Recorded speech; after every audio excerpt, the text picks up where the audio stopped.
Hi అండి అందరికీ. Welcome back to our channel మమ్ము షార్ట్స్ అండి. సో, ఈరోజైతే మన ఇంట్లోనే వంట చేయడానికి కూరగాయలైతే లేవనమాట. సో, అందుకే మన ఇంట్లోనే పెంచుకుంటున్న వంకాయ మొక్క దగ్గరికైతే వెళ్ళానండి. కాయలైతే చాలా ఎక్కువగా కాసాయండి. సో, మనకు ఏదైనా ఎంత ఇస్తే తిరిగి మనకి ఇచ్చేదేదైనా ఉందనేసి అంటే కూరగాయల మొక్కల్లోనే వంకాయ మొక్క ఒకటండి. ఎందుకంటే మనము తనకి ఎన్ని వాటర్ ఇస్తే మనకంత రెట్టింపు కాయలిస్తదనమాట. సో, చావడానికి కూడా అంత ఈజీగా ఒప్పుకోదండి వంకాయ మొక్కయితే.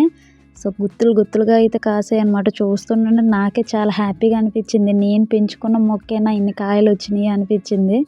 సో, ఇలాగ పెంచుకోవడం వల్ల ఏంటంటే మన ఇంట్లోను కూడా కొంచెం కూరగాయలు లేని టైంలోనే యూజ్ అవుతదనమాట. చాలా వరకు మాకు మంచి చేస్తుందనమాట ఒక రకంగా. సో, కాయలను కోసేటప్పుడేమో నాకు ఇదిగో ముల్లు గుచ్చుకుపోయిందండి. సో, కనిపించట్లే లోపలికెళ్ళిపోయిన తర్వాత తీసుకుందాం అనేసి అయితే వీడియో కంటిన్యూ చేస్తున్నానండి. ఇక్కడ చూస్తే గనక చూడండి ఒక్కొక్క కొమ్మకి 4, 5 కాయల వరకు వస్తూనే ఉన్నాయి. సో, అందులో పెద్ద పెద్ద కాయలు ఏవైతే ఉన్నాయో అవి మాత్రమే కోసాననమాట. చిన్నవైతే ఉంచేసేసానులెండి.